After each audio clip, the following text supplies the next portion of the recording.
వైపున వాళ్ళ యొక్క కార్యక్రమం కొనసాగిస్తా ఉన్నారు. రైతు సంఘాల ముసుగులో కొన్ని పక్షాలు కొన్ని ప్రతిపక్షం 100% చాలా మంచి చట్టాలు ఇవి జయంతి సందర్భంగా మోడీ గారు చెప్తా ఉన్నారు. అంటే ఈ రకంగా తీసుకుంటూ పోతా ఉంటే ఉంది ఏ రకమైనటువంటి ప్రభుత్వం ఈరోజు మోడీ ప్రభుత్వం చేస్తా ఉంది అనేది మనం గమనించాలి. ఎట్టి పరిస్థితుల్లో వదిలే ప్రసక్తి లేదు. వ్యవసాయ చట్టాలు రద్దు చేస్తేనే మీతో చర్చలకు వస్తాం, లేకపోతే చర్చలకు లేదు అనేటువంటి పద్ధతిలో ఈరోజు మోడీ ప్రభుత్వం చెప్తా ఉంది. కరోనా పేరు చెప్తా ఉన్నారు. అమిత్ షా గారు బెంగాల్ పర్యటన వరకే కరోనా లేదు. మోడీ గారు అంబానీ కుటుంబాన్ని పరామర్శించడానికే కరోనా లేదు. మోడీ గారు ఇతర రాష్ట్రాలకు వెళ్ళి సదస్సులు పెట్టడానికే కరోనా లేదు. కానీ రైతాంగ గురించి చర్చించాలంటే, రైతాంగ యొక్క సమస్యలు చర్చించాలంటే మాత్రమే కరోనా కనిపిస్తూ ఉంది మోడీ గారికి, అమిత్ షా గారికి.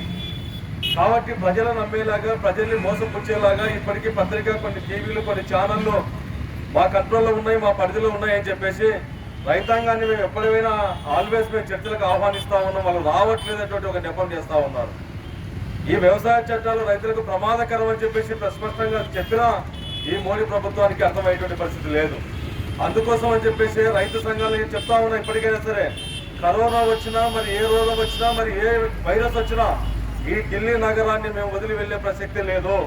ఈ వ్యవసాయ చట్టాలు రద్దు చేసిన తర్వాతనే ఈ ఢిల్లీని మేము వదిలి వెళ్ళేటువంటి పరిస్థితి ఉంటుంది తప్ప లేకపోతే ఢిల్లీ వదిలేటువంటి ప్రసక్తి లేదు అని చెప్పేసి రైతాంగం ఈరోజు పోరాటం చేస్తూ ఉంది. ఈ రోజు పంజాబ్, హర్యానా రైతులు అని చెప్పేసి మోడీ ప్రభుత్వం చెప్తా ఉంది. పంజాబ్, హర్యానానే కాదు, మహారాష్ట్ర నుంచి వచ్చారు, రాజస్థాన్ నుంచి వచ్చారు, ఉత్తరప్రదేశ్ నుంచి వచ్చారు, ఆంధ్ర, తెలంగాణ లాంటి రాష్ట్రాల నుంచి, తెలుగు రాష్ట్రాల నుంచి కూడా ఢిల్లీలో సంఖ్యాభావ ఉద్యమంలో రైతాంగానికి పాల్గొనేటువంటి ప్రయత్నం చేస్తూ ఉన్నారు. కాబట్టి అందుకోసమే ఈ రోజు రైతాంగానికి ప్రమాదకరంగా ఉన్నటువంటి వ్యవసాయ చట్టాలు, అట్లాగే ప్రజలకు నిత్యావసర వస్తువుల చట్టం కూడా ప్రమాదకరం.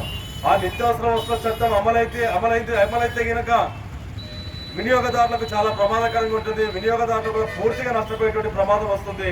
మొత్తం కార్పొరేట్ల చేతులకి, కార్పొరేట్ కంపెనీల చేతులకి ఈరోజు నిత్యావసర వస్తువులు వెళ్ళిపోయేటువంటి ప్రమాదం ఉంటుంది.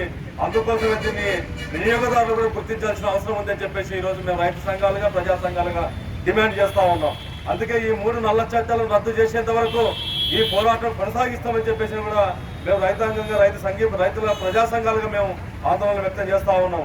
అందుకోసమే ఈ నెల 30 దాకా ఈ దీక్షలు, తర్వాత భవిష్యత్తు కార్యాచరణగా కూడా కొనసాగింపుగా ఏవైతే వ్యవసాయ చట్టాలు ఉన్నాయో ఆ వ్యవసాయ చట్టాలు రద్దు అయ్యేదాకా పూర్తిగా మా పోరాటం కొనసాగిస్తామని చెప్పేసి తెలియజేస్తూ, సోదరులారా, రైతులారా, మిత్రులారా, కేంద్ర ప్రభుత్వం తీసుకొచ్చినటువంటి ఈ 3 చట్టాలు రైతులకు అత్యంత ప్రమాదకరమైనవని భావించే 26వ తారీఖు నుండి దేశ సరిహద్దుల్లో, ఢిల్లీ సరిహద్దులలో రైతులు 25 రోజులుగా ఆందోళన సాగిస్తున్నారు.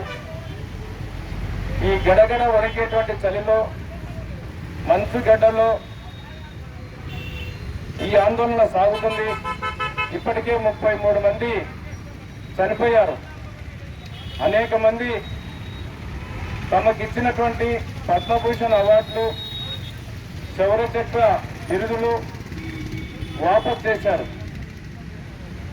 నరేంద్ర మోడీ గారు ఆలోచించాలి.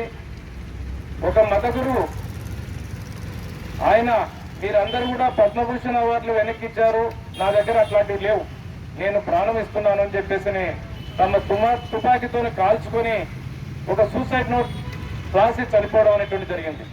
ఇప్పటికైనా ప్రధానమంత్రి గారు ఆలోచించాలి.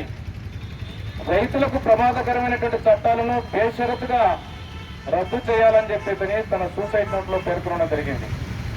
అయినా ఈ నరేంద్ర మోడీ గారు ఏమాత్రం కూడా ఇలా చీమ పుట్టినట్టు కూడా 33 చనిపోతే కూడా వాళ్ళతో మాట్లాడతాం, చర్చిద్దాం, సానుకూలంగా నిర్ణయం చేద్దామని చెప్పేసినటువంటి ఆలోచన ఏమాత్రం కూడా రాకపోగా ఈరోజు ఎదురుదాడికి దిగడం అనేటువంటి జరుగుతుంది.